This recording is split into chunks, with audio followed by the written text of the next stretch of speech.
Good evening and welcome to Sheffield Live News. I'm Az Mohammed and these are today's headlines. First tonight, South Yorkshire Police were called to a robbery yesterday evening at a supermarket branch in Sharrow. The incident took place at Tesco Express on Sharrow Lane off London Road. Reports suggest two suspects were supposedly involved, a man and a woman, but it's not yet known if they took off with any cash items during the robbery.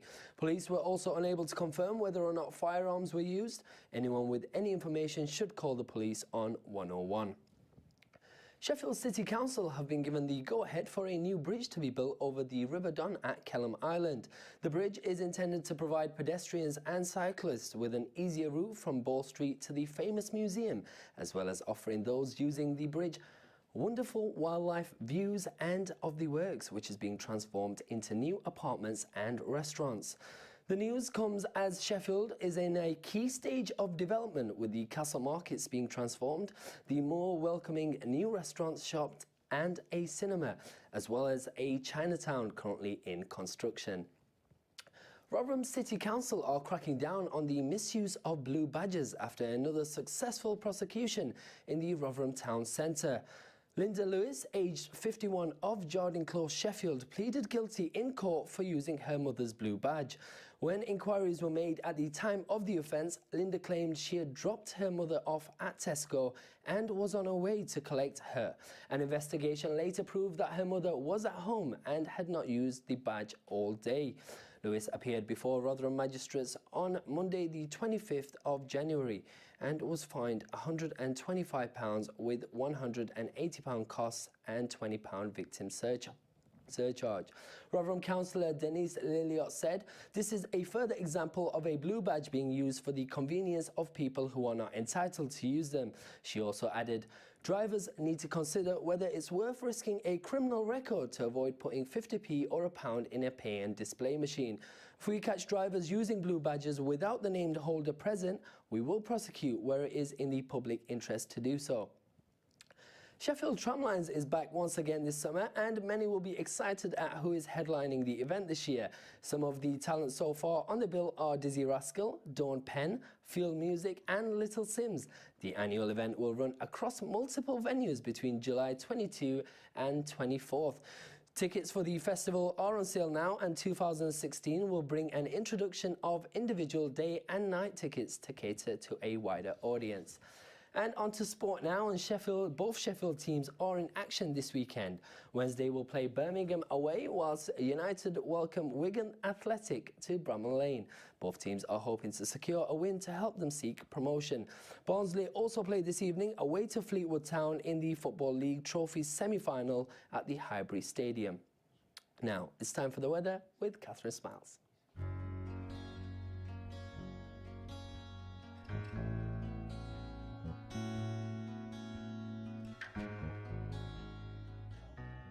It'll be patchy tonight with outbreaks of rain, cloudy with strong winds tomorrow and heavy rain in the afternoon. Heavy showers with sunny intervals over the weekend.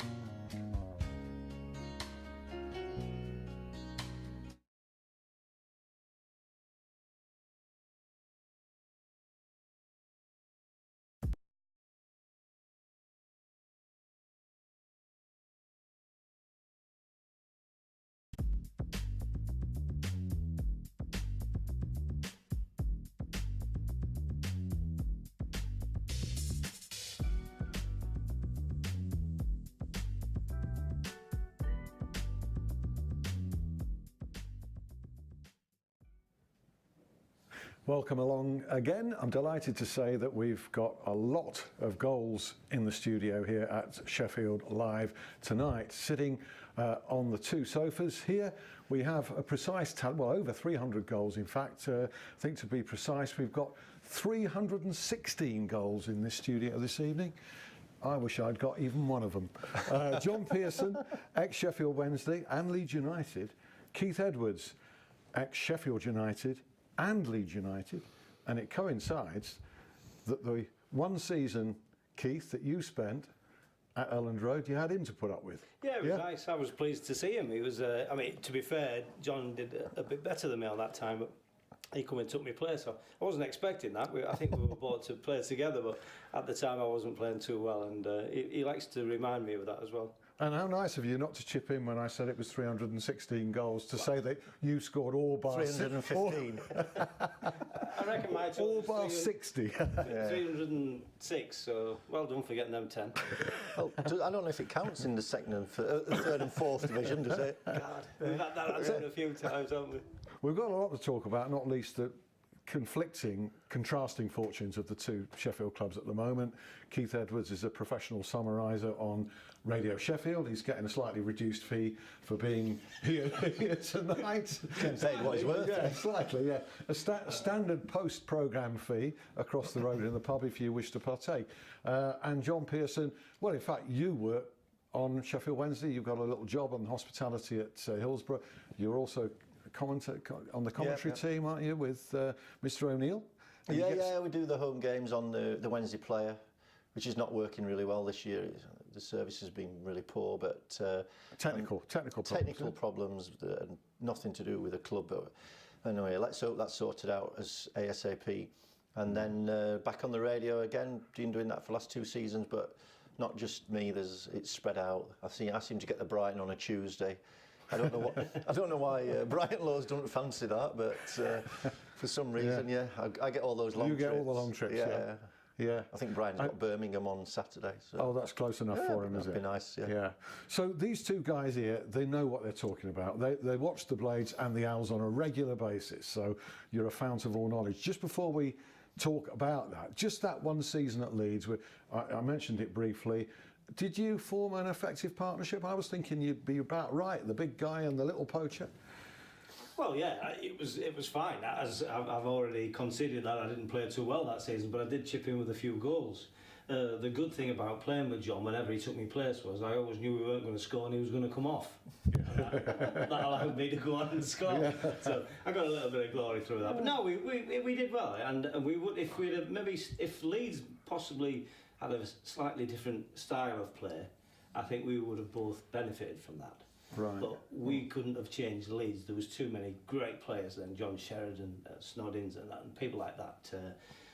David Batty was another one in midfield. So yeah, that was just one of them things that happens in football. But we travelled together. We had a good time. We had a good laugh, and we've been pals ever since. I can see that. 86-87 was that season. Billy Bremner was manager. Yeah. Each manager has his own style. The ball wasn't getting forward very quickly, I seem to remember. There was a lot of good passing. It was different for me because it sort of went through me at Sheffield United, and it was more direct. But with Leeds, as I once asked David Batty, is the goal on the wing? Because we always seem to pass it sideways. Yeah. Very similar to today's football. Yeah, a lot of it, yeah. Yeah, and so it was a patient build-up, whether it suited me or John. I mean, to be fair, we still got plenty of crosses in, and overall, we didn't do too bad together. So.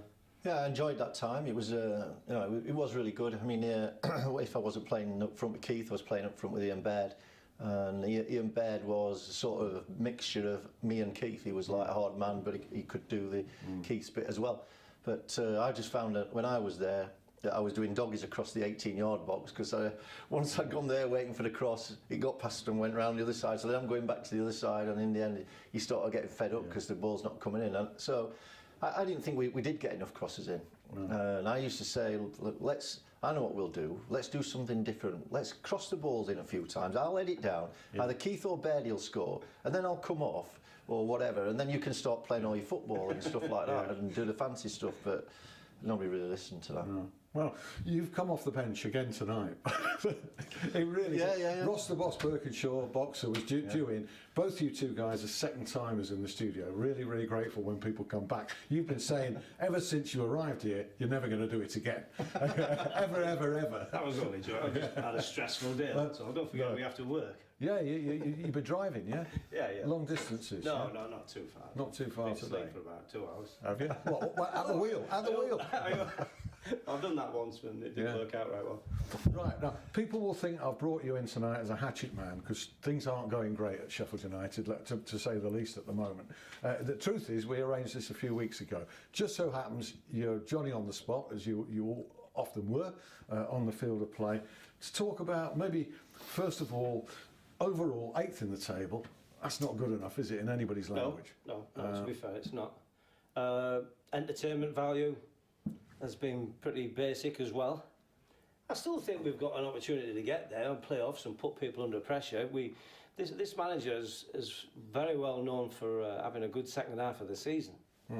I just think, personally, I think the team lacks a bit of pace, and we haven't got goals from midfield, and that puts an awful lot of pressure on Billy Sharp, who I think is having a great season. He's working his socks off, scoring goals, looks a real natural.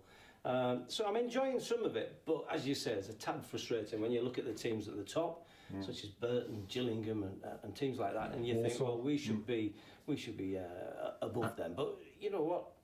We have to produce it, and we've got the biggest squad. Whether we've got the best players or not, I'm not quite sure, or whether that big squad actually puts you under pressure. You know, when you look at the likes of Burton, they will not have half the players that we've got. Well, maybe that suits them, because they're not under pressure of losing the place. I noticed Port Vale, managed by Rob Page, have climbed above Sheffield United now. Yeah, so I think Rob's done a fabulous job there. I think you take into account what he can spend, the pressure he's under. He's never going to really do fabulous with Port Vale. He's never going to get him out of that division, I don't think, personally. If he does, then he deserves a top job somewhere down the line. But we need to get a run going. I think we are capable. I've changed my mind that many times this season. It's unreal, because it's just 1 minute I think we've turned the corner, next minute we'll have a poor result at home as well. I think it's the home form that's let us down. Okay, we'll talk more about this weekend's home game against Wigan, and we'll talk to JP about Wednesday, and by comparison everything's rosy in the garden there at the minute. But just briefly, first of all, let's get your take on the Blades, John. I know that you don't see them, but you see the results and you see the league table position. What do you think? Are you surprised or what? Well, looking from the outside, I know that there's two misconceptions that I can put right. Everybody thinks that me and Keith fight each other every time we see each other, but Keith actually came to my wedding as an usher when I got married. So me and Keith have been friends a long time, and the other thing is I would love Wednesday United to be in the same league, and a hope which I would wish would be the Premiership. Well, he would say he'd love you to be in the same league as well. He'd want Wednesday in League One with you.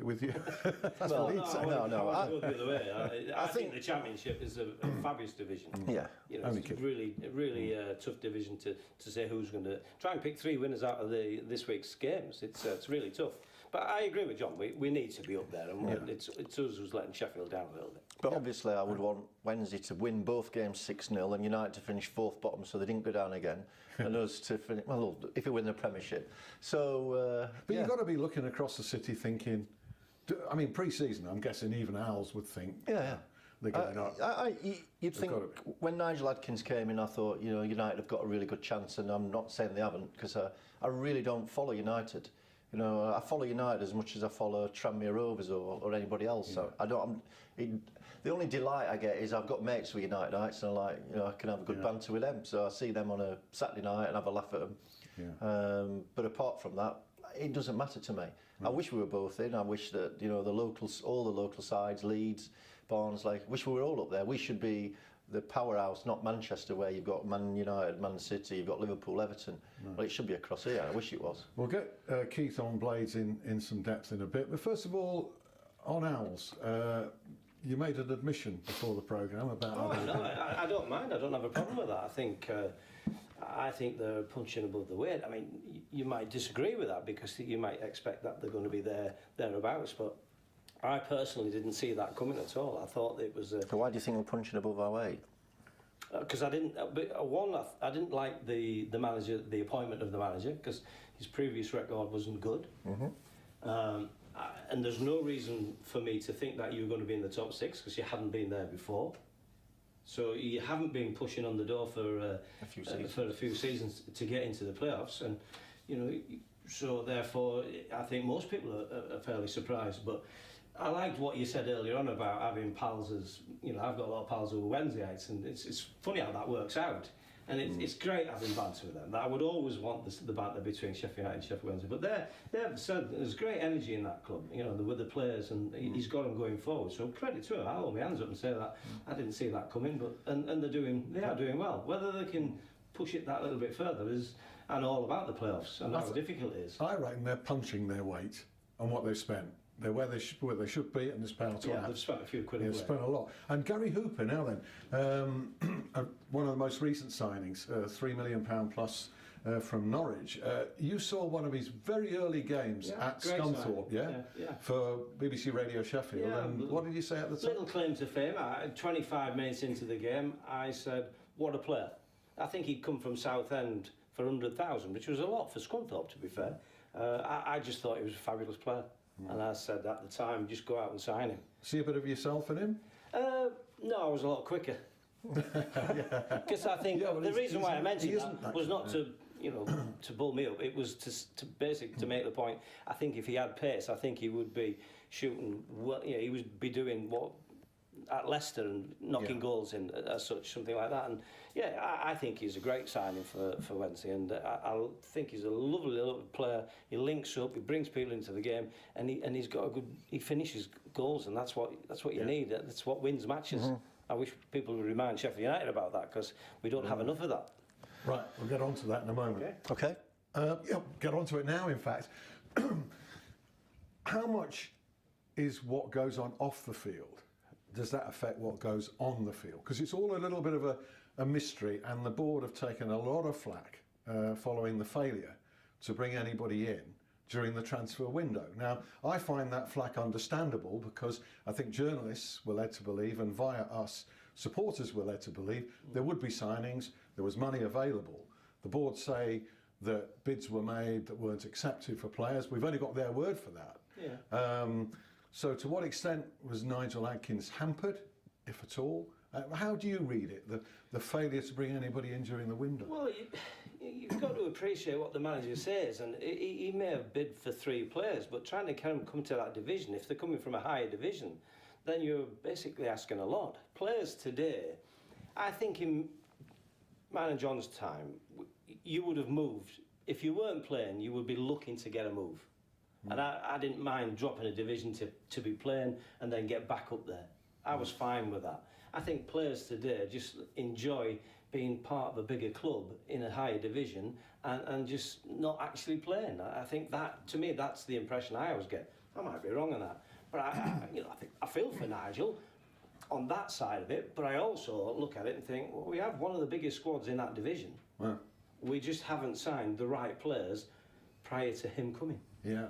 Yeah, it just strikes me, and I wrote about this in my column this week, that there appeared to be, it's a matter of interpretation, but there appeared to be a thinly veiled attempt to lay some of the blame, or a lot of the blame for this, at Nigel Clough's door, a manager who led the club right up the league, who reached 2 semi-finals or whatever, and I didn't think that was fair.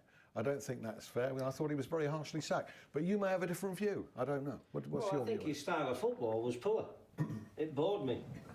And yes, you mentioned the semi-finals, and yes, we went down to QPR and won 3-0, and we went down to West Ham, but we also got beat at home to teams like Fleetwood, Shrewsbury. Now, that's not good enough. That doesn't get you promotion. All we ever talked about is priorities. Priorities wasn't the cup. Priorities was the league, and to be consistent and to beat teams fairly easy at home and get promotion. And at your home games is always vital. That's what wins you promotion at the end of the season. Nigel Clough brought those players in. Had he still been in charge, would he have been getting more out of them than you can go on the manager change? Football today changes every 5 minutes. If we'd have kept Danny Wilson, I don't think we would have been any worse off. If we would have kept Mickey Adams, I think we would have been where we are now. You're right. So football today, unfortunately, I say unfortunately, I don't feel for managers too much, because they just move on, get paid off and get another job. But I think it creates a lot of problems with moving players on. That's why you end up with a huge squad, because the manager can turn around and say, well, 5 and 6 of these are not my players and I would like to get rid. But we can't always get rid of them. It's not easy to sort this problem out. People think there's a solution. Nobody out there knows what the solution is, do they? I mean, you don't either, do you? No. That's why I mentioned the likes of Burton. They might have a lot smaller squad, a lot less problems, and the players are more content, and they know where they are. They know they're going to be playing the following week, even if you have a bad game and whatever. And they seem to have that little bit of spirit between them. Too many manager changes, though. You've gone through them. Yeah. You know, one direction, another direction. and if you're not careful, back in another direction. Now, I mean, you've got to back Nigel Atkins, surely, Yes, on his of record. course, yeah. There should be no issue or question about that, surely. Give him, we always say, don't we, we would like to have 3 years, and if he hasn't improved it by 3 years, then I think people get frustrated. Fair enough. But it's invariably, it's got down to 18 months and even less. Yeah, well, he's had one transfer window, effectively, hasn't he? Yeah. Okay, he may not have made the right decisions in, last summer. You know, but you've still got to question some of the players that have come in, because we're not producing it week in, week out. We're not in the top 6, so there's a question mark over him. But that doesn't mean we change the manager. Give him a little bit more time to change that around. I think anybody involved in a football club, I mean, John's still involved in a club, I'm not. They would tell you how difficult it is to turn everything round. How much I would like to move half a dozen of those players, bring half a dozen in, and then so on. And then do that again later on, possibly the following season. Yeah. Okay, Keith. More depth on Sheffield United v Wigan and one or two other thoughts on the playing side of the club to come in the second half. Nigel Atkins, Carlos Carvalho, John, just briefly before the break. The owner, Dapon Chansiri, made a point when he made this very surprising appointment, which is turning out to be quite an inspired one, that he wasn't going to reveal contract details. So we didn't know that. Carlos this week has been asked about it, I think by my colleague Dom Howson. He's a very positive journalist for the Sheffield Star, always goes for the positives if he can, but we have to be objective and look at both sides. He was asked about the contract and Carlos won't discuss it. And so some might find that sinister. Personally, I don't, as I wrote today. What's your interpretation? I think Carlos has got certain standards and certain topics that he refuses to speak on. You know, so I think as a journalist then, if he says he doesn't speak about injuries, he doesn't speak about referees, although he just made a slight exception on Saturday, I think, you know, and he had every right to do so. Yeah. I think he's been a breath of fresh air, to be fair. You know, and I can imagine that the way he is, the players really love playing for him. That's how it seems to me. It seems to me that he gives them a little bit of freedom and they go out and do that. But then also there's that bit of organisation when they haven't got the ball. And I think he's pulled the club together. Not that Stuart Gray, I thought Stuart Gray was outstanding. You know, I think when he took over we needed snookers and the club was in a really, it was in a bad position at that point. I think Dave Jones had put a dark cloud over it, to be fair, that Stuart Gray lifted from day one. And you know, like you're talking about, you've got a certain group of players. Well, Stuart had the same group of players to work with, and he turned them around. And last year we were, you know, upper mid-table sort of thing, and he worked miracles with the squad that he'd got. And I think money does change football. You know, you look at Sheffield United. If somebody came in with that amount of money, the standard in the Championship is far greater than League One. I would hate ever to go back into that league. And just the standard of football is so totally different. And this season, we're seeing a totally different standard from what we saw last year. I mean, this is possibly the best Sheffield Wednesday side that I've seen play. Because obviously when we got the... Apart from the one you played in? Apart from the one I played in, obviously, we would have beaten them about 6 or 7. But since you're talking since that golden period. I'm talking about the teams that but I didn't see that team, so I was still playing. Of course. So I didn't actually watch that team. I was, you know, I think I finished in '95, so I missed that golden era there. You know, and possibly, Sheffield Wednesday were possibly better then, or probably were better. Thanks, John. There's a lot more of this to come. Thanks, Keith. Memories, but also looking pretty much at the present day. James Gregg will be here to round up all the other sporting action as well. Do rejoin us in around about 5 minutes. Look forward to your company then. See you. It'll be patchy tonight with outbreaks of rain. Cloudy with strong winds tomorrow and heavy rain in the afternoon. Heavy showers with sunny intervals over the weekend.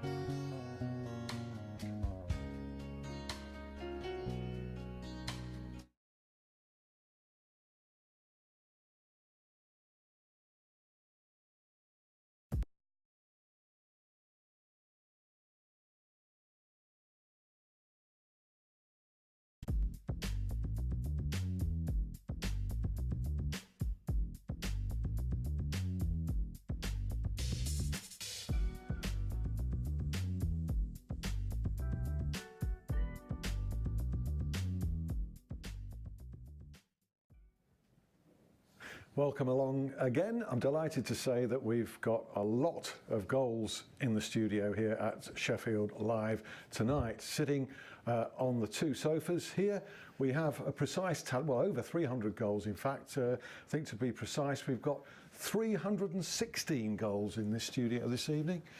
I wish I'd got even one of them. John Pearson, ex-Sheffield Wednesday and Leeds United. Keith Edwards, ex-Sheffield United and Leeds United, and it coincides that the one season, Keith, that you spent at Elland Road, you had him to put up with. Yeah, it was nice. I was pleased to see him. He was, I mean, to be fair, John did a bit better than me on that time, but he come and took me place. So I wasn't expecting that. I think we were brought to play together, but at the time I wasn't playing too well, and he likes to remind me of that as well. And how nice of you not to chip in when I said it was 316 goals, to say that you scored all bar 315. I reckon my total all bar 60. 306, so well done for getting them 10. Oh, I don't know if it counts in the second and third and fourth division, does it? God, we've had that answer a few times, haven't we? We've got a lot to talk about, not least the contrasting fortunes of the two Sheffield clubs at the moment. Keith Edwards is a professional summariser on Radio Sheffield. He's getting a slightly reduced fee for being here tonight. Paid what he's worth. Yeah, slightly, yeah. A standard post-programme fee across the road in the pub if you wish to partake. And John Pearson, well, in fact, you work on Sheffield Wednesday. You've got a little job on hospitality at Hillsborough. You're also on the commentary team, aren't you, with Mr. O'Neill? Yeah, we do the home games on the Wednesday Player, which is not working really well this year. The service has been really poor, but technical problems, nothing to do with the club. But anyway, let's hope that's sorted out as ASAP. And then back on the radio again, been doing that for the last 2 seasons, but not just me. It's spread out. I seem to get the Brighton on a Tuesday.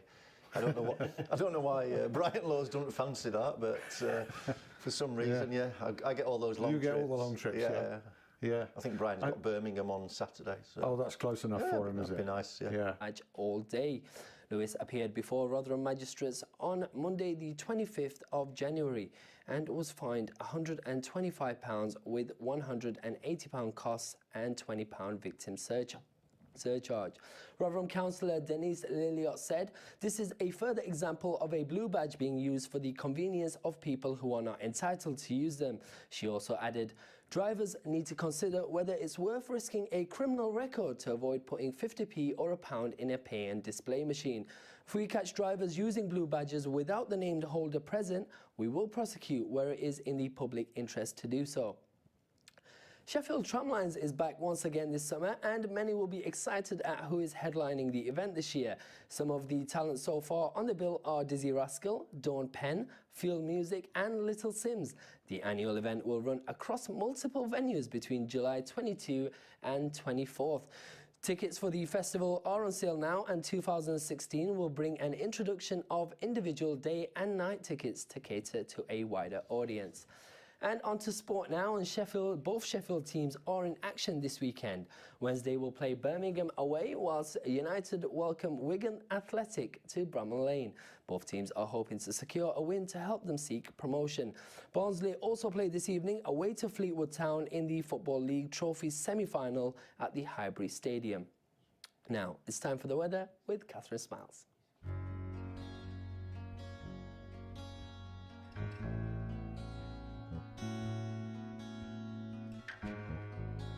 So these two guys here, they know what they're talking about. They watch the Blades and the Owls on a regular basis, so you're a fount of all knowledge. Just before we talk about that, just that one season at Leeds, I mentioned it briefly, did you form an effective partnership? I was thinking you'd be about right, the big guy and the little poacher.